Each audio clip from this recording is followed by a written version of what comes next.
This is Chris the Nightmare Viola, and you're watching Mission Boxing Today on YouTube. Heavyweight boxing fans, what's the deal? So this article came out yesterday. I didn't get a chance to do a video on it. Povetkin kept in mandatory position to Deontay Wilder's world title. All right.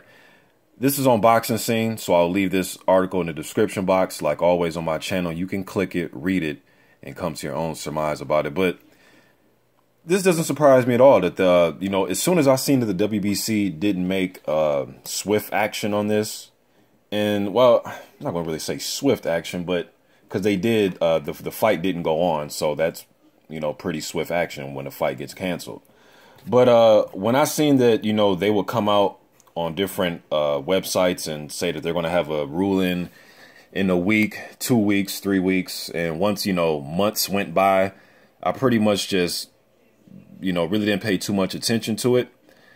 And I pretty much knew from that point on that they were gonna keep Povetkin as the mandatory. I don't want to get into the whole what the hell was it he got caught with? Meldonium traces. I've done enough videos on that. I'm ready just to move on and see what's going to happen. So it's not, I'm not surprised that he is the #1 contender still, and he's going to remain the #1 contender.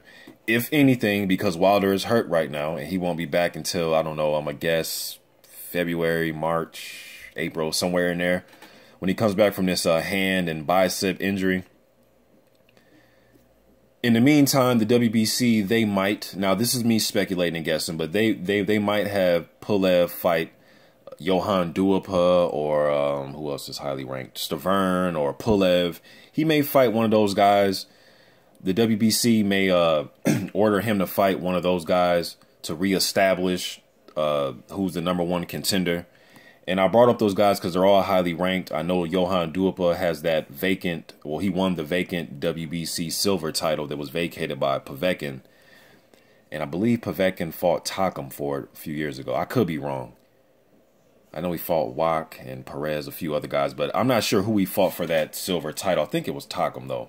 But regardless of all that, this doesn't surprise me. It's not really breaking news to me. I mean, they've kept him the #1 contender ever since the cancellation of the Wilder and Povetkin fight. So they didn't take him off when they came out with the new rankings. He stayed ranked #1. So it's right there. You know what I mean? So this shouldn't be surprising anybody.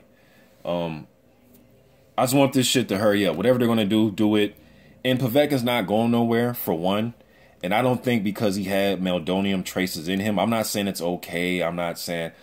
What I am saying is he's not the boogeyman. It's not like since this happened, we shouldn't allow him to fight because he's this big boogeyman. I've seen Povetkin look really good in fights. Like the Wak fight, I thought he looked good. Chambers. I mean, I've seen him look good throughout his career. But he's very beatable. I mean, he's, obviously he's lost the fight. But I've seen him get ragdolled by Klitschko. I've seen him get, I thought Huck was a very competitive, close fight. Could have went either way, in my opinion.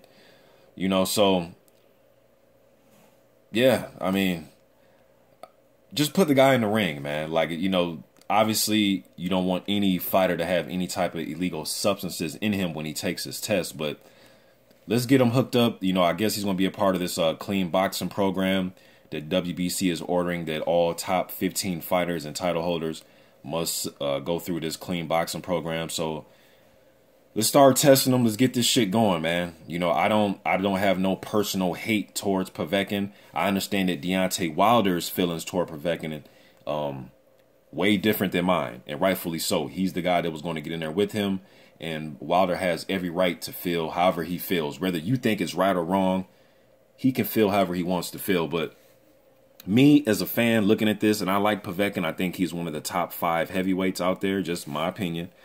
Let's just start testing them. Let's get this shit on the road, man. Let's get him back in the ring. Let's get him fighting. Because I would rather see him lose in the ring than we try to make him lose and get, suspended from boxing forever in a courtroom. I think there's a lot of guys out there that can beat Povetkin in the ring. You know what I mean? So let me go ahead and read some quotes from this article really quick. Let me see here. This quote, now there's a few quotes here from Deontay Wilder.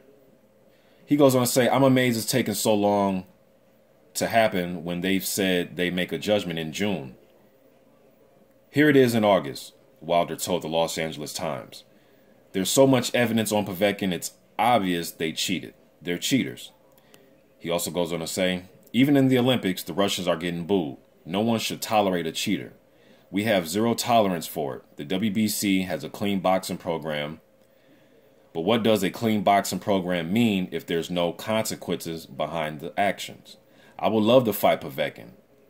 It would light my fuse even more. They knew I was a big threat coming to their country. That's why I wasn't going to be an easy test. So they did what powers do, to use illegal, banned substance to give him an extra boost because they knew he was going to need it. I'm mobile, hostile, throw more punches. He will get a real beat down. Right now, I'm going to rest and recover. Let God have the last say so. So that was Deontay Wilder's words. He says that there's no consequences. This is what I believe. There has been some type of consequences because he didn't get his title shot. So they did something. It's not like they just said, okay, you have 0.07 nanograms of meldonium in you. Go ahead and fight anyways. They didn't do that. They canceled the fight. So I do believe that was a consequence that he had to pay. But Wilder's talking about like a long, a lengthy suspension, so on and so forth. Like I said, man, the man's entitled to his opinion, But me as a fan, there's so many guys that have taken drugs, that have things in their system, so on and so forth, throughout boxing. The WBC, it just seems as if that they might just make him fight one of the guys that I mentioned and try to reestablish himself as the mandatory. But I guess we'll see what the WBC does. That's just me kind of speculating about what's going on.